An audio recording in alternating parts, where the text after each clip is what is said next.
코딩으로 푸는 수학 기초 파이썬 수치형 자료화 계산 동영상입니다. 본 동영상에 포함된 내용의 목차를 살펴보면 먼저 파이썬에서 정의하는 수치형 자료와 특징에 대해서 간단하게 살펴보고 수치형 자료에 사칙 연산을 적용해보는 실습을 함께 해보도록 하겠습니다. 파이썬 수치형 자료를 이용하여 해결할 수 있는 몇 가지 수학 문제를 실습을 통해서 함께 살펴보도록 하겠습니다. 자, 자료형이라고 하는 것은 컴퓨터가 연산을 수행하기 위해서 어떻게 변환하여 저장할 것인가를 정의하는 것입니다. 즉, 저장하는데 몇 비트 또는 몇 바이트를 할당할 것인가를 결정하고 정의하는 것이기 때문에 메모리 크기와 직접적인 관계를 갖고 있습니다. 파이썬 수치형 자료는 숫자를 다룰 때 사용하는 자료형이죠. 수치형 연산이 필요할 때 입력되는 정보 또는 자료를 수치형 데이터로 변환하여 저장해야 하고 또 그 연산 결과는 수치형 데이터가 됩니다. 수치형 자료는 연산 결과값에 큰 영향을 미치므로 잘 이해하고 활용해야 하는데요. 파이썬 프로그래밍 언어에서 제공하는 수치형 자료는 다른 프로그래밍 언어보다 훨씬 간단하기 때문에 프로그래머가 쉽게 정의해서 사용할 수는 있습니다. 파이썬 수치형 자료형의 특징은 다른 프로그래밍 언어와 비교했을 때 다음에 두 가지 특징을 갖는데요. 정수형 값의 범위가 무제한이어서 아무리 큰 숫자도 연산이 가능하다라는 것과 기본 자료형에 복소수형이 포함되어 있다라는 특징을 갖고 있습니다. 파이썬 수치형 자료의 특징을 좀 더 살펴보면 앞에서 자료형은 메모리 크기와 직접적인 관계가 있다라고 했죠. 자, 이해를 돕기 위해서 파이썬과 자바의 수치형 자료형에 대해서 잠깐 비교해 보겠습니다. 자바의 경우 정의되는 정수형의 종류에 따라서 메모리 변환되어 저장되는 메모리 크기가 서로 다르지요. 또 그에 따라서 연산 가능한 수의 범위가 정해져 있음을 알 수 있습니다. 값의 범위를 넘어서는 정수는 저장할 수도 없고 연산할 수도 없다라는 의미가 됩니다. 즉, 범위를 벗어나는 값들을 저장하여 연산하고자 하면 에러가 발생한다는 거죠. 그리고 에러가 발생한다는 건 정확한 연산 결과를 얻을 수 없다는 것입니다. 자, 그런데 파이썬의 정수형의 경우를 잠깐 보면 값의 범위가 없고 아무리 큰 수도 모두 저장하고 연산할 수 있음을 알 수 있습니다. 따라서 정수 연산에서 에러가 날 일은 없다라는 것이죠. 자, 그런데 실수형은 다릅니다. 실수형은 자바와 같이 메모리 크기가 정해져 있고 값의 범위도 있기 때문에 연산 결과를 잘 예측하여 에러가 나지 않도록 잘 프로그래밍 해야 한다는 것을 알 수 있어요.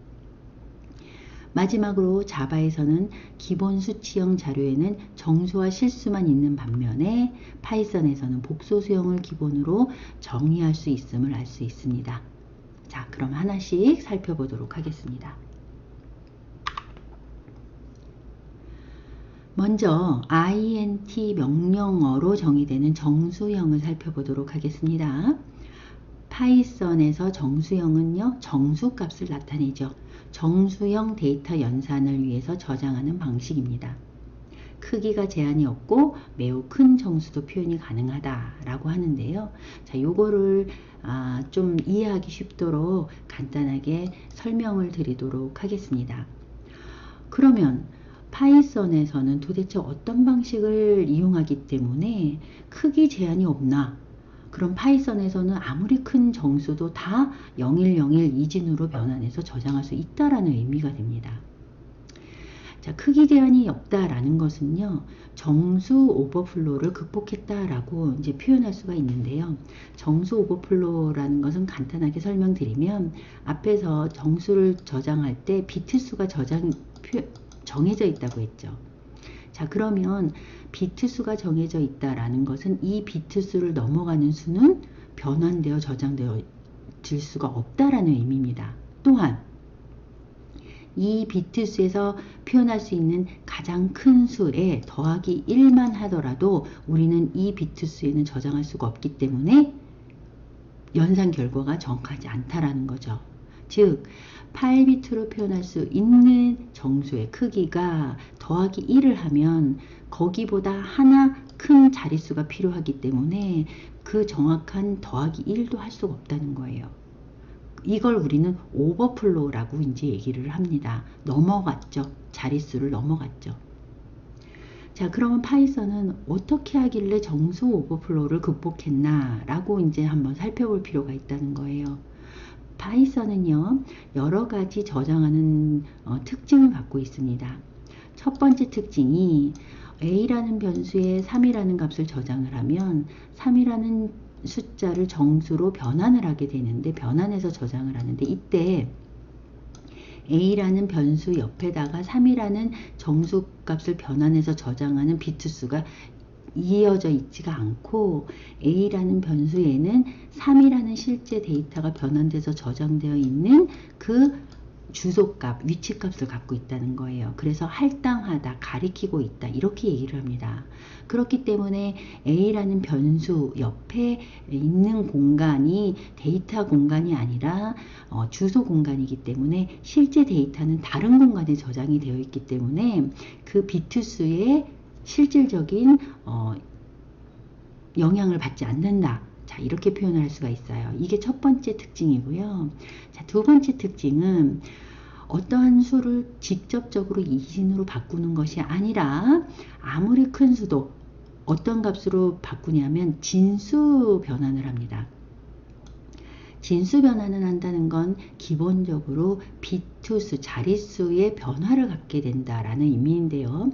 예를 들어서 우리가 3이라는 10진수를 2진수로 변환을 하면 어떻게 되나요? 1이라는 두 개의 비트로 변환을 할 수가 있어요. 자, 근데 3이라는 숫자를 16진수로 변환을 하면 16진수는 하나의 자릿수에 0부터 15까지의 16개의 숫자를 저장할 수 있어서 한 자릿수로도 충분히 표현을 할 수가 있다는 거죠. 자, 이와 같이 진수 변환을 하면 한 자릿수에 표현되는 숫자의 크기가 달라지므로 그 비트수, 자릿수를 우리가 변화시킬 수 있다라는 겁니다. 자, 근데 파이썬은요, 몇 진수로 교체를 하냐면 2의 30승이에요. 자, 2의 30승이라는 숫자가 금방 와 닿으시나요? 2의 30을 하면은요, 자, 이런 숫자가 나옵니다. 즉, 한 자릿수로 표현할 수 있는 수가 이렇게 크다는 거예요. 따라서 이거보다 큰 수를 표현을 하려면 두 자리 세 수리 수만으로도 우리는 큰 수를 표현할 수 있다라는 의미가 됩니다. 따라서 2의 30 진수로 교체해서 각 자릿수별 데이터를 저장하기 때문에 우리는 아무리 큰 수가 돼도 몇 자릿수가 아니어도 표현할 수가 있습니다. 자, 예를 들어서 이 10진수로는 이렇게 큰 수인데 이거를 2의 30진수로 교체를 하면 자릿수가 몇 개만 필요하냐면 3개만 필요하다는 거예요. 따라서 0의 자릿수, 1의 자릿수, 2의 자릿수에 각각 이런 숫자들이 저장이 된다라는 것이죠. 자, 그러면 아무리 큰 숫자라도 자, 각 자릿수를 또 뭘로 표현하냐? 배열로 저장한다는 거예요. 그러면 자릿수 하나가 늘어날 때마다 배열의 인덱스 값만 하나 늘어나면 되기 때문에 굉장히 파이썬에서는 정수값을 표현하는 데 있어서 굉장히 자유롭다. 자릿수에서도 자유롭고 그 크기에 있어서도 굉장히 자유롭게 표현할 수 있다. 자, 이 정도까지만 여러분들이 이해하시면 좋을 것 같습니다. 그래서 파이썬에서는 정수형을 저장하는 특징이 몇 가지 특징을 갖고 있어서 아무리 큰 수라도 모두 저장할 수 있고 연산할 수 있다라는 걸 잘 이해하시기 바랍니다. 파이썬 프로그래밍 언어를 이용해서 정수형 데이터를 다루는 프로그램을 만드실 때에는 크게 그 크기에 상관없이 자유롭게 여러분들이 연산하시고 프로그래밍 하실 수 있다 라고 이해하시면 됩니다.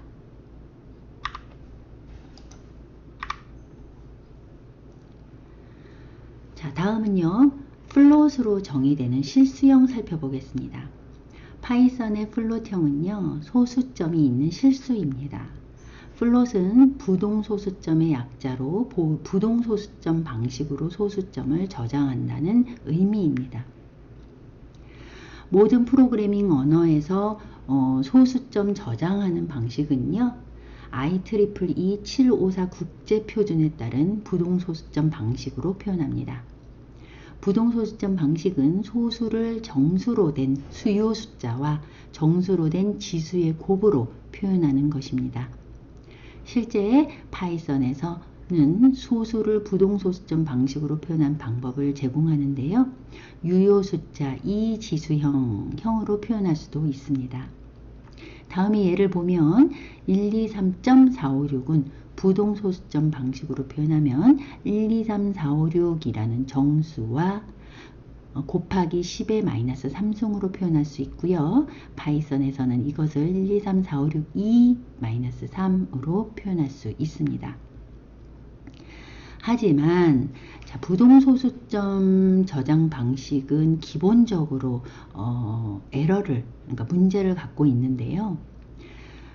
1보다 작은 수의 경우 10진법으로는 간단하게 표현이 됩니다. 0.1, 0.2, 0.3 이렇게.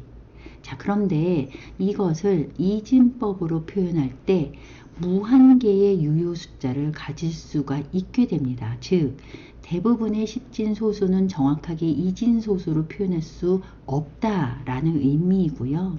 일반적으로 입력하는 10진 부동소수점 숫자가 실제로 메인 메모리에 저장될 때 2진 부동소수점 수로 근사된다는 의미입니다.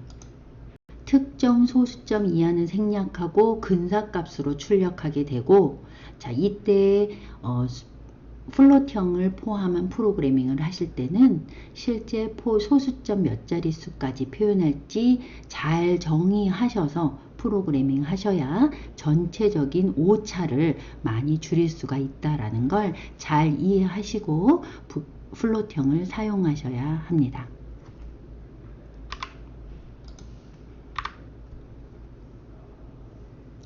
자, 마지막으로 컴플렉스로 정의되는 복소수형입니다.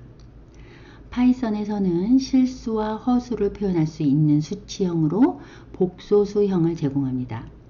자, C++이나 자바 등 다른 프로그래밍 언어에서는요, 기본 자료용으로 저장할 수 있도록 한 것이 아니라 특수 라이브러리나 모듈 형태로 제공하지요. 따라서 복소수를 다루는 프로그래밍을 하기 위해서는 복소수를 다룰 수 있는 라이브러리를 따로 인용해서 사용해야 한다는 의미가 되는데요. 허수는 수학 분야에서 아주 중요한 수의 하나이기 때문에 컴퓨터에서도 당연히 저장해서 연산할 수 있도록 정의해야 합니다. 복소수형 변환 저장을 제공한다는 것은 복소수 연산 규칙이 정의되어 있다라는 의미이고요. 당연히 복소수 연산이 가능하다는 의미가 되겠죠. 일반적으로 허수 단위로는요, i를 사용하는데요. 파이썬에서는 허수 단위로 j를 사용합니다. 정의된 복소수형에서 실수와 허수를 따로 분리해서 값을 얻을 수도 있고요. 이때는 리얼 메소드와 이미지 메소드를 사용할 수 있습니다. 복소수형도 일반 정수형, 실수형과 마찬가지로 연산할 수 있고요. 연산 시 복소수 연산 규칙을 따르게 됩니다.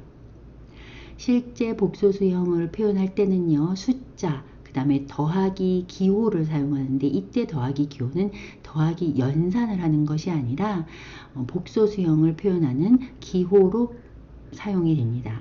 그래서 더하기 기호와 J 알파벳과 숫자와 복합적으로 사용을 하면 복소수형으로 저장된다라는 걸 잘 이해하시기 바랍니다. 복소수형 연산이 가능해서 켤레 복소수 반환하는 함수도 있고요. 그 다음에 절대값을 리턴하는 함수 ABS 함수를 복소수에 적용을 하면 복소수 절대값을 반환해주는 그런 연산 결과를 여러분들이 도출해낼 수 있습니다. 자, 그러면 수치형 자료와 사칙 연산 연습을 간단하게 해볼 텐데요. 자, 인티저, 플롯, 컴플렉스형 수를 각각 생성하고 사칙 연산 수행 결과를 한번 확인해 보는 걸 간단하게 해보도록 하겠습니다. 자, 우리가 생성하는 건 뭐 간단하죠. 변수에다가 그냥 수치형 데이터를 저장을 하면 자연스럽게 정수형으로 저장이 됩니다. 또 마찬가지로 8.0이라고 소수형으로 저장을 하면은 플롯형으로 자동으로 저장이 되고요. 자, 변수에다가 컴플렉스형으로 저장을 하고 싶으면 7 더하기 연산자가 아는 기호와 8J라고 함께 복합으로 사용을 하면은 컴플렉스형으로 자동으로 생성이 돼서 저장이 됩니다. 자, 타입으로 각각을 살펴보면 A를 살펴보면 인티저형, 타입으로 B를 살펴보면 플롯형으로 저장되는 걸 확인할 수 있고요. 자, C를 확인을 하면 컴플렉스형으로 저장이 된 걸 확인을 할 수가 있습니다. 각각에 대해서 연산할 수 있고요. 자, 더하기 연산, B에다가도 더하기 연산할 수가 있습니다. 자, 그 다음에 각각의 연산의 결과는 각각의 자료형을 유지하는 것도 확인할 수가 있고요. 자, C에다가 더하기 연산 9 를 하면 자, 이렇게 컴플렉스형으로 더하기 연산이 되어서 그 결과를 확인할 수 있습니다. 마찬가지로 더하기 빼기 곱하기 나누기 연산 모두 가능하다는 거 확인해 보았습니다. 자, 그럼 두 번째는요, 부동소수점 오류를 한번 확인해 볼 텐데요.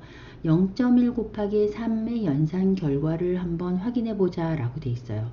자, 제가 굳이 왜 0.3을 했는지 한번 확인해 보도록 하겠습니다.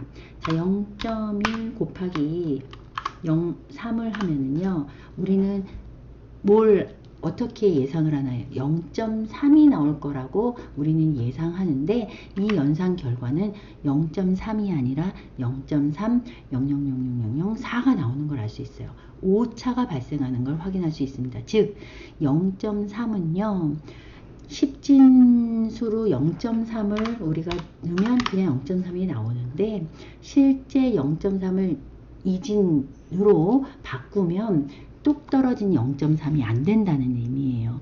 따라서 0.1 곱하기 3의 연산을 한 결과는 0.3이 아니라 자, 이런 결과가 나온다라는 걸 알 수 있습니다.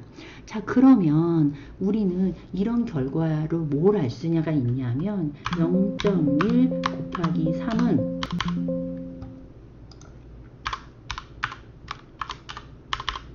0.3이다. 이 등식에 대한 결과를 우리는 예측할 수 있어요. 이게 true일까요? false일까요? 이 비교 연산자로 우리는 당연히 false가 나오는 걸 알 수 있습니다. 우리가 일반적으로 0.3이 당연히 나오고 true가 나와야 될 것 같은데 컴퓨터로 이걸 계산을 하면 false가 나온다는 거예요. 자, 이것은 아까 말한 대로 이진소수로 변환을 했을 때 생기는 오차이고 이걸 근사값으로 10진으로 표현을 할 수 있지만 정확한 값이 아니기 때문에 false라는 값이 나옵니다. 따라서 이거는 치명적 프로그래밍 오류가 발생할 수 있다라는 거를 우리는 알 수가 있기 때문에 자, 이런 경우에는 어떻게 해야 될까라는 거예요. 따라서 이런 경우에는 이 소수점을 표현할 때는 소수점 이하 몇 자릿수까지 표현을 해서 그 근사값으로 우리는 결과를 봐야 된다라는 사실을 알 수 있습니다. 따라서 얘를 어떻게 해야 되냐면 0.1 곱하기 3은 그냥 0.3이 아니라 자, 라운드 함수를 사용을 해서 라운드 0.3 곱하기 0.1 곱하기 3을 라운드를 하고 그 결과를 자 1의 자릿수까지 해야지만 이게 0.3과 같다라는 거가 true가 나온다는 사실을 알 수 있어요. 자, 제가 바꿨습니다. 자, 요 결과값을 0.3과 true가 나오게 하려면 라운드라는 함수로, 즉 소수점 이하의 숫자를 자, 한 자릿수까지 하고 비교를 해 라고 해야지만 true가 나온다는 사실을 알 수 있습니다.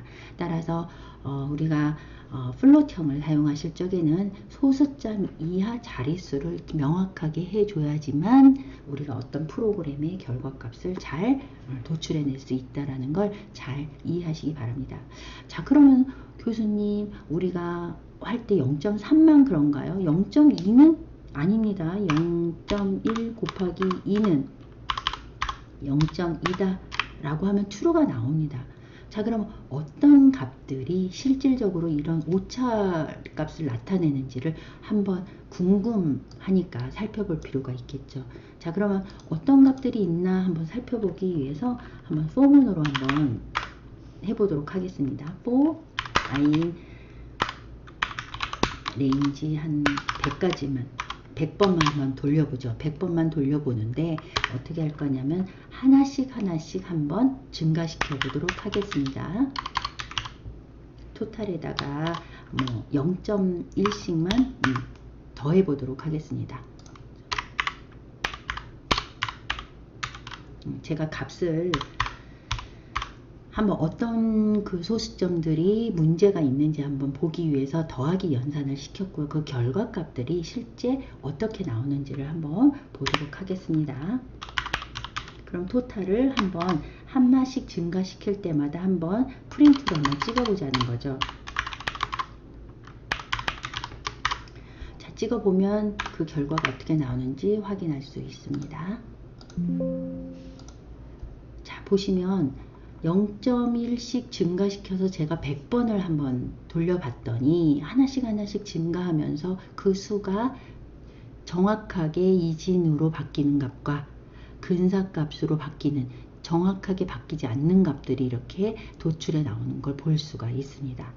자, 그러면 정확하게 나오는 0.1, 0.2는 정확하게 변환이 되는데 0.3 다르게 나오죠. 오차값이 있는 걸 확인할 수 있습니다. 따라서 대부분의 그 10진 소수가 2진으로 변환될 때 다 정확하게 바뀌는 게 아니다라는 걸 여러분들이 잘 이해하셨으면 좋겠고요. 그럴 경우에 우리는 이 근사치를 어떻게 가져갈 것인가를 여러분들이 잘 표현해야 된다. 자, 그래서 라운드로 토탈을 표현을 할 때 두 자릿수까지 또는 한 자릿수까지 표현을 해 라고 하면은 근사치로 잘 이렇게 출력을 하는 걸 보실 수가 있습니다. 그래서 수치형 할 때 소수를 표현할 적에는 이걸 잘 이해를 하시고 프로그래밍에 적용하시길 바랍니다. 자, 그럼 수치형 자료를 이용한 여러가지 수학 문제 연습을 해보겠는데요. 세 가지 예제를 한번 살펴보도록 하겠습니다. 자, 수학 문제, 수학 계산식은요, 이미 공식을 알고 있어서 그 공식을 그대로 프로그래밍으로 표현을 하면 연산식으로 표현하기만 하면 됩니다. 따라서 두 점이 주어졌을 때 두 점 사이의 거리 계산 프로그램을 만들 때 우리가 공식을 모른다면 그 계산을 어떻게 할지 프로그래밍으로 다 표현해야 되지만 우리는 두 점을 알 때 그 두 점 사이의 거리는 피타고라스 정리라는 공식을 알고 있고 그 공식만 적용하면 거리 계산을 쉽게 할 수 있다는 걸 알 수 있습니다. 따라서 수학 공식을 프로그래밍으로 표현할 때는 굉장히 연산식으로만 표현하기 때문에 간단하다 라는 거 잘 이해하시면 되고요. 그래서 두 점 사이의 거리 계산 프로그램은요, 요 공식만 연산식으로 표현하면 되기 때문에 굉장히 간단한 프로그램이 됩니다. 자, 그래서 두 점 사이의 거리 계산하는 프로그램을 제가 이미 코딩을 한번 해뒀고 한번 코딩을 한번 돌려보면 자, 이렇게 표현할 수 있는데요. 잘 보시면 공식을 보면 빼기 연산자 있고 더하기 연산자 있고 제곱 연산자가 있죠. 이거는 이미 기본 연산자로 다 표현할 수 있는데 우리가 표현할 기본 연산자에 포함 안 되는 게 루트라는 게 있네요. 자, 루트 계산하는 걸 루트 계산하는 방식을 우리가 그대로 프로그래밍으로 표현할 것인지 아니면 루트 계산하는 함수를 가져다가 편안하게 쓸 것인지 여러분들이 결정하시면 됩니다. 이미 루트 계산하는 함수를 가지고 있는 매스라는 모듈이 있어요. 그래서 매스라는 모듈하면 루트뿐만 아니라 뭐 로그 함수, 지수 함수 이런 걸 계산해주는 아주 함수들이 많습니다. 그래서 매스 함수를 임포트 하였고요. 각각의 좌표들을 외부 입력을 받았네요. 외부 입력을 받아서 플롯형으로 저장을 했고요. 좌표들을. 자, 그러고 나서 좌표들만 주어지면 두 점 사이에 계산하는 것은 이렇게 연산자를 통해서 연산식을 그대로 표현을 하면 됩니다. 자, 이때 x좌표 빼기 x좌표끼리의 빼기의 2승 그 다음에 y좌표 빼기 2승을 해서 두 개를 더하고 그걸 루트 값을 표현하면 되는데 그 루트 값 계산하는 함수가 바로 sqrt라는 매스 모듈에 있는 함수입니다. 그래서 매스 모듈에 있는 sqrt 함수로 그 루트 값을 계산해서 결과값을 얻었고 그 결과값을 출력하는데 이때 정확한 숫자를 소수점 아래의 모든 숫자를 다 우리가 표현할 수 없기 때문에 라운드라는 함수로 소수점 이하 두 번째 수까지 표현해줘 라고 이제 우리가 코딩으로 표현을 하였습니다. 자, 실행을 해보면 x좌표 7.0 y좌표는 7.9 자, 두 번째 좌표의 x좌표는 77.0 뭐 y좌표는 99.8 자, 이렇게 넣으면 그 두 좌표 사이의 거리는 자, 이렇게 나오는 걸 확인할 수 있습니다. 자, 제가 이 디스턴스에서 소수점 이하 두 자릿수까지 표현을 하라고 했기 때문에 두 자리까지 결과값으로 나오는 걸 볼 수 있습니다.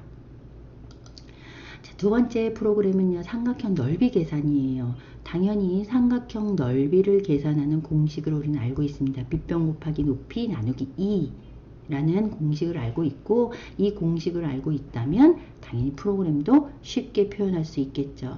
마찬가지로 이 코드도 굉장히 간단하게 파이썬으로 표현할 수가 있습니다. 자, 그러면 베이스라는 변수에는 삼각형 밑변을 저장하고 자, 그다음 높이 하이트라는 변수에는 높이를 외부 입력받아서 저장을 하고 나면 이 두 개의 값만 알면 에어리아는 이 공식에 의해서 우리는 연산자 곱하기 연산자로만 충분히 넓이를 구할 수 있다. 라는 거 잘 이해하시기 바랍니다. 이때도 마찬가지로 플롯형이기 때문에 에어리아를 소수점 몇 자리까지 하고 싶냐라는 걸 표현하기 위해서 라운드 함수 사용할 수 있다라는 거 잘 기억하시기 바랍니다. 자, 이렇게 공식을 알면 수학 문제를 코드로 표현하는 건 굉장히 쉽습니다. 연산자로만 표현할 수가 있습니다. 자, 그런데 수학 문제 중에 확률 문제는 조금 다른 문제가 되겠죠. 두 개의 주사위를 던질 때 눈의 합이 나올 확률을 구하는 거예요. 자, 이거는 무슨 문제입니까? 주사위가 이렇게 두 개가 있고요. 막 계속 던질 때 두 개의 합이 뭐 3이 나올 확률은 몇 %인가 이런 거를 우리가 알고 이런 프로그램을 만들자는 거죠. 그런데 우리는 또 여기서 확률 구하는 공식을 알고 있습니다. 확률은 어떻게 표현하나요? 전체 경우의 수 분의 눈의 합이 나오는 경우의 수가 확률이 되겠죠. 전체 경우의 수는 1부터 6까지 나올 확률, 1이 나올 확률, 2, 3, 경우의 수가 6가지가 있고 이 두 번째 주사위도 6가지가 있기 때문에 전체 경우의 수는 6 곱하기 6으로 36이라는 걸 우리는 알 수 있습니다. 자, 그럼 3이 나올 확률은 뭔가요? 경우의 수를 따져보자는 거예요. 첫 번째 주사위가 1이 나왔을 때 두 번째 주사위가 뭐가 나와 3이 되나요? 1이 아니죠. 2가 나오면 합이 3이 되네요. 자, 그러면 3이 나오면 되나요? 안 되죠. 하나밖에 없습니다. 자, 그러면 첫 번째 주사위가 2가 나왔을 때는 두 번째 주사위가 1이 나와야지만 3이 나오죠. 그 위의 것들은 나와봤자 3이 되지 않기 때문에 안 된다는 거예요. 그럼 전체 36번 중에 이렇게 나올 확률이 몇 퍼센트냐 라는 거죠. 따라서 전체 확률 문제는 전체 경우의 수에 눈의 합이 나올 경우의 수인데, 그러면 눈의 합이 나올 경우의 수를 프로그램으로 어떻게 표현할 거냐라는 거를 우리는 이제 생각하면 확률 문제를 코딩으로 표현할 수 있다는 겁니다. 굉장히 간단하죠. 여러분들이 생각해 보세요. 내가 지금 조금 전에 말한 첫 번째 주사위가 1이 나올 수도 있고 2도 나올 수도 있고 3이 나올 수도 있고를 우리가 표현을 하면 간단하게 포문으로 표현할 수 있겠다. i가 첫 번째 주사위라면 i 값이 1이 나올 수도 있고 2가 나올 수도 있고, 즉 레인지로 1부터 몇 가지, 6까지 나올 수 있으니까 7까지 일씩 증가하는 값이 나온다는 걸 알 수 있습니다. 자, 그러면 i라는 값이 나온다는 것 자체가 이제 주사위가 던져졌다는 의미가 되는 거고, 자, 그럼 첫 번째 주사위고 두 번째는 두 번째 주사위를 j2로 표현할 수 있다는 거예요. 그럼 레인지에서 똑같이 1부터 j2의 값은 7까지 일씩 증가하는 값이 하나씩 나올 수가 있는 거죠. 그러면 첫 번째 주사위가 던져지고 그 다음에 두 번째 주사위를 또 던지면 이렇게 1부터 7도 나올 수 있고 1이 나왔을 때 1, 1이 나왔을 때 2, 이렇게 모든 경우의 수를 표현할 수 있는 걸 우리는 두 개, 이중포문으로 표현할 수 있다는 거예요. 자, 그럼 이때 우리는 뭐만 찾아내면 되냐면 i 더하기 j의 값이 뭐가 되는 경우? 3이 되는 경우라는 거죠. 요 값일 때만 우리는 경우의 수로 카운트를 올려주면 된다는 거예요. 즉 만약에 i 더하기 j가 3이니 이런 경우에만 카운트 값을 하나를 증가를 시켜주면 이 카운트가 바로 경우의 수가 되는 겁니다. 그래서 i가 1일 때 j가 1이면 당연히 카운트가 안 올라가죠. i가 1일 때 j가 2일 때만 카운트가 하나 올라가는 거가 되는 거죠. 따라서 i 더하기 3, 첫 번째 주사위의 값과 두 번째 주사위의 값의 더한 값이 3인 경우에만 카운트, 경우의 수를 하나씩 증가시켜라. 이게 바로 눈의 합이 나오는 경우의 수가 됩니다. 자, 그러면 이것만 우리가 알게 되면 뭐가 되나요? 전체 확률은 카운트 값을 뭘로? 36 6 곱하기 6으로 우리가 나누게 전체 경우의 수가 되는 거죠. 그럼 주사위가 3개면 어떻게 되나요? 포문이 하나가 더 돌면 되겠죠. 그래서 좀 더 직관적으로 프로그래밍을 하기 위해서 토탈은 6 곱하기 6이 되고, 주사위 2개니까 6 곱하기 6이 되고, 확률은 경우의 수, 이 3이 나올 경우의 수를 토탈로 나누게 됩니다. 그러면은 우리가 이제 이 프로그램으로 확률은 어떻게 되느냐, B를 찍어주면 되는데, 이때도 확률을 소수점 이하 몇 개짜리까지 우리는 근사치로 보여주고 싶어 라고 할 때 이렇게 표현을 해주면 된다. 자, 그러면 두 개의 주사위를 던질 때 눈의 합이 3이 나올 확률을 구해주는 프로그램이 됩니다.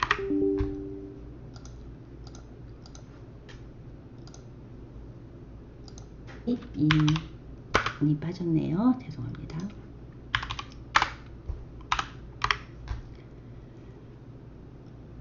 오타가 났네요. 라운드가 되겠습니다.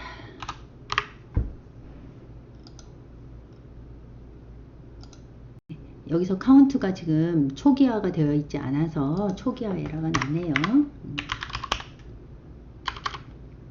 카운트 0으로 초기화 하고요. 카운트 값을 하나 증가시키고 카운트 값을 계산해서 찍어 보도록 하겠습니다. 자, 그럼 확률이 0.06이 나오네요. 그래서 합이 3이 될 확률은 0.06이다 라는 걸 알 수 있습니다.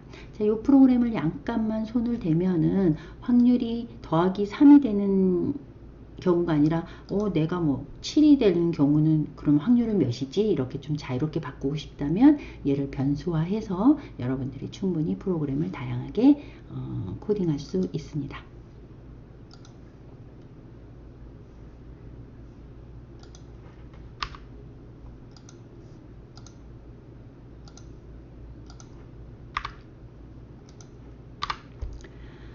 코딩으로 푸는 수학 기초 파이썬 수치형 자료와 계산 동영상을 마치겠습니다. 수고하셨습니다.